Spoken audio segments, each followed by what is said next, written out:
पण आम्ही जे करतोय त्यामुळे आम्हाला आमचा हक्क मिळतोय.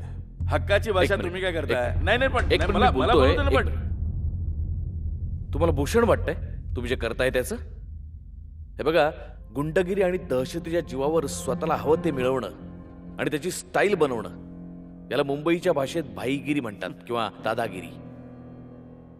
आणि तुमचं ते काय बाळकडू. हा, त्याला एवढं ग्लॅमराईज करायची काही गरज नाहीये. बाळकृष्ण सर, रामपूरकरांनी तुमच्या नीतीला थेट गुंडगिरीची उपमा दिली आहे. यावर तुमचं काय मत आहे? मला गुंडही म्हणताय आणि माझं मतही विचारताय. गुंडांची मतं विचारात घेणारी कुठली चर्चा चालू आहे ही? म्हणायला शिक्षकात करणार मारामारी, यातून विद्यार्थ्यांनी काय शिकायचं? हा? इतिहासाची प्रॅक्टिकल चालू आहे तसं समजा ना. इतिहासातही आंदोलनाशिवाय सामान्य माणसाला कधीच काय मिळालं नाही. मी आज तेच करून दाखवतोय. हो, एक बाळकडूच्या मिनिट एक निमित्ताने. मिनिट तुम्ही त्या बाळकडूला आंदोलन वगैरे म्हणू नका.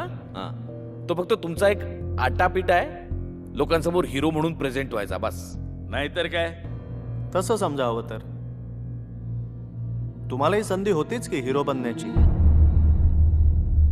पण तुम्हाला विलनचे रोल आवडतात. त्याला लोक तरी काय करणार? एक मिनिट, नाही तुम्ही काय बोलताय तुम्हाला लोकांची कळतंय? काही चूक नाही. एक मिनिट नाही नाही, ते काय बोल त्यांना त्यांचं बोलणं कंप्लीट करू द्या. सर, रामपूरकर, लोकांच्या प्रश्नांना जो हात घालतो तो त्यांचा हिरो आणि त्यांचे प्रश्न सोडवणारा आणि त्यांना प्रोग्रेसकडे नेणारा सुपर हिरो.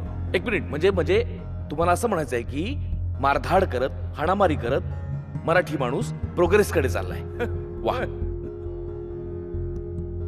हो, त्याच्या या तोडफोडीमुळेच तुमचं आणि अख्ख्या जगाचं लक्ष गेलंय ना त्याच्याकडे.